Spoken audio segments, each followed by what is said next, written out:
Alhamdulillahilladzi bi ni'matihi tatimmus shalihat. Asyhadu an la ilaha illallah wa asyhadu anna Muhammadan abduhu wa rasuluhu alladzi la nabiyya ba'dah, amma ba'du. Apa kabar sahabat-sahabat STAI Al-Hidayah dimanapun berada? Mudah-mudahan semuanya dalam keadaan sehat walafiat ya, tidak kekurangan apapun. Dan mudah-mudahan kita selalu ada dalam kondisi semangat ya dalam menuntut ilmu, khususnya ilmu Al-Quran yang insya Allah menjadi petunjuk bagi kehidupan kita dan menjadi penerang ya untuk kita sehingga kita bisa masuk ke dalam surga Allah ya, cita-cita terbesar kita. Amin. Dalam kesempatan ini insya Allah saya akan membahas sedikit ya tentang surat At-Taubah. Nah, teman-teman tahu surat At-Taubah itu urutan keberapa ya dalam susunan Al-Quran, ayat atau susunan surat di dalam mushaf. Ya, surat At-Taubah ini termasuk kepada surat yang ke-9 ya dalam susunan surat dalam mushaf Al-Quran. Surat At-Taubah ini terdiri dari 129 ayat ya, dan surat At-Taubah ini merupakan surat Madaniyah. Apa itu surat Madaniyah? Surat Madaniyah adalah surat-surat yang diturunkan di Madinah.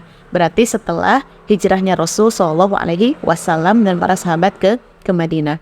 Akan tetapi ada yang berpendapat bahwa ayat 128 dan 129 surat At-Taubah ini termasuk kepada surat Makkiyah, yaitu ayat yang diturunkan di Makkah.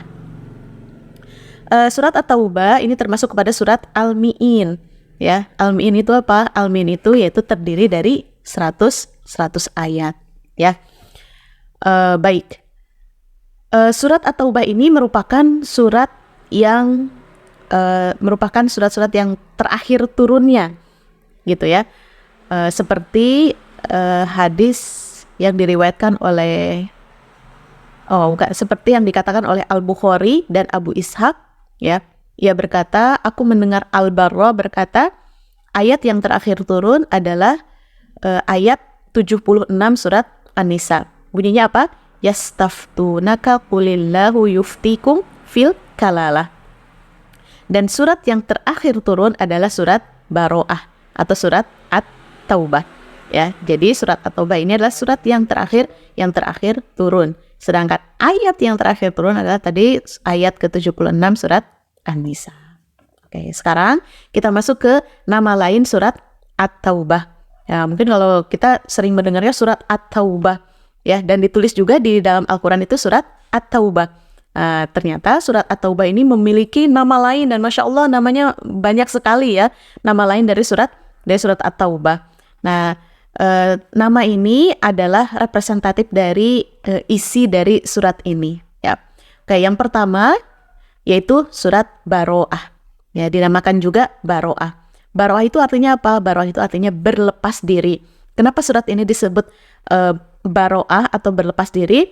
Karena surat ini berisi tentang Allah Subhanahu wa Ta'ala dan Rasulullah SAW berlepas diri dari orang-orang munafik ya. Atau kan ayat pertamanya atau kata pertama dalam surat At-Taubah juga isinya bara'atum minallahi wa rasulihi, kan begitu ya, baro'ah. Oke, yang kedua ini surat At-Taubah. Wah, ada ismun masyhurun ya, nama yang terkenal, yang familiar di kita adalah surat At-Taubah. Karena di situ adalah isinya, di antara isi dari surat At-Taubah itu adalah taubatnya orang-orang beriman. Oke, yang ketiga adalah Al-Muqashqashah. Ya, Al-Muqashqashah ini artinya apa? Artinya terbebas. Ya, maksudnya apa? Bahwa ayat ini atau surat ini mengajarkan kepada kita bagaimana caranya terbebas ya dari sifat-sifat kemunafikan. Ya, surat yang dengan nama Muqashqashah itu ada 5 ya.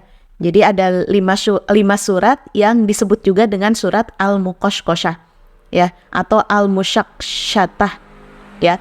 Yaitu surat apa? Yang pertama adalah surat Al-Falaq, yang kedua adalah surat An-Nas, yang ketiga adalah surat Al-Ikhlas, yang keempat adalah surat Al-Kafirun, yang kelima adalah surat At-Taubah ya. Kemudian selanjutnya yang keempat adalah al-muba'tsarah. Al-muba'tsarah itu apa artinya? Al-muba'tsarah itu artinya adalah terbongkar. Bagaimana di surat At-Taubah ini Allah membongkar planning-planning atau sifat-sifat ya, sifat-sifat kemunafikan dan rencana-rencana buruk ya yang sudah diatur oleh orang munafik ya untuk menghancurkan Islam ya. Kemudian yang kelima adalah al-musyarradah. Al-musyarradah yaitu artinya tercerai-berai. Nah, di surat ini, di surat At-Taubah juga ya, di situ dijelaskan bagaimana cerai berainya orang-orang munafik ya. Yang namanya juga kejahatan ya, tidak akan ada yang kekal ya. Pasti akan ada saja ujungnya atau klimaksnya ya, di mana Allah akan membongkar semuanya itu, dan setelah terbongkar maka semuanya akan tercerai-berai. Kemudian yang kelima adalah al-makhziyah. Makhziyah ada khizyun gitu kan, di Al-Qur'an di ayat ada khizyun ya, wa min khizyi yaumi idzin, begitu kan ya. Apa tuh al-makhziyah? Al-makhziyah yaitu menghinakan ya. Nah, di sini juga di surat ini menjelaskan tentang bagaimana Allah menghinakan orang-orang munafik ya. Tidak akan ada kemuliaan kecuali dengan agama Islam. Jadi ketika orang-orang ingin menghancurkan agama Islam dan mereka tidak, kalau sekarang mah login ya, tidak login ke agama Islam, maka tidak akan ada kemuliaan. Ya, karena kemuliaan itu hanya dengan agama Islam, dan orang-orang yang bersungguh-sungguh atau yang berjuang untuk menghancurkan Islam, maka yang akan mereka dapatkan hanyalah kehinaan. Oke, lanjut ya. Yang ketujuh adalah al-fadilah. Ya, al-fadilah yaitu menyingkap. Ya, menyingkap apa? Yaitu menyingkap rahasia-rahasia orang-orang munafik, rencana-rencana jeleknya. Ya, mereka mengira bahwa ya rencana-rencana mereka itu akan berjalan baik gitu kan ya, akan berjalan mulus ya. Mereka lupa bahwa Allah itu maha melihat dan maha mendengar, dan yang akan membongkar dan menyingkap dan memporak-porandakan rencana mereka. Kemudian yang kedelapan adalah al-muthirah atau provokator ya, artinya provokator, karena di dalamnya berisi tentang memprovokasi rahasia-rahasia orang munafik. Kemudian yang kesembilan, Masya Allah ya banyak ya. Yang kesembilan ada al-hafirah. Al-hafirah itu penggali. Ya, disebabkan di isinya, di dalamnya berisi tentang menggali rahasia-rahasia orang munafik. Ya. Yang ke-10 adalah al-munakkilah, yaitu penghukum yang berat. Nah, maka di surat ini pun ya, ketika Allah menyingkap ya rahasia-rahasia orang munafik dan memperlihatkan kepada kaum muslimin siapa-siapa saja yang menjadi orang munafik ya, yang pura-pura menjadi Islam ya, yang pura-pura mendukung tapi ternyata mereka menusuk dari belakang gitu ya, maka Allah akan azab mereka ya. Di Quran, di surat At-Taubah ini Allah jelaskan bagaimana siksanya yang sangat pedih dan sangat besar bagi orang-orang munafik. Kemudian ke-11 adalah al-mudamdamah, penurunan azab ya. Bagaimana berisi tentang orang-orang munafik yang diberi azab oleh Allah Subhanahu wa taala. Jadi di dunia saja sudah diperlihatkan azabnya ya, apalagi di akhirat ya, minadarkil asfali minan nar gitu ya, fidarkil asfali minan nar. Dar itu kerak ya, di keraknya neraka gitu Pak. Nauzubillah min dzalik. Kemudian Suratul Azab. Suratul Azab itu ya bagaimana gambaran ya, gambaran tentang azab orang-orang munafik ya. Ini artinya bahwa kita diwanti-wanti ya, harus waspada dengan sifat munafik ini ya, karena Allah menjelaskan azab yang sangat besar untuk orang-orang munafik. Supaya apa? Supaya kita terhindar dari sifat munafik ini. Makanya tadi disebut surat Al-Muqashqashah gitu kan, dalam arti dengan tujuan bahwa dengan kita membaca dan memahami, mempelajari surat At-Taubah ini, kita bisa terhindar dari sifat-sifat orang munafik ya. Dan yang terakhir yaitu al-buhus. Al-buhus itu artinya pembahasan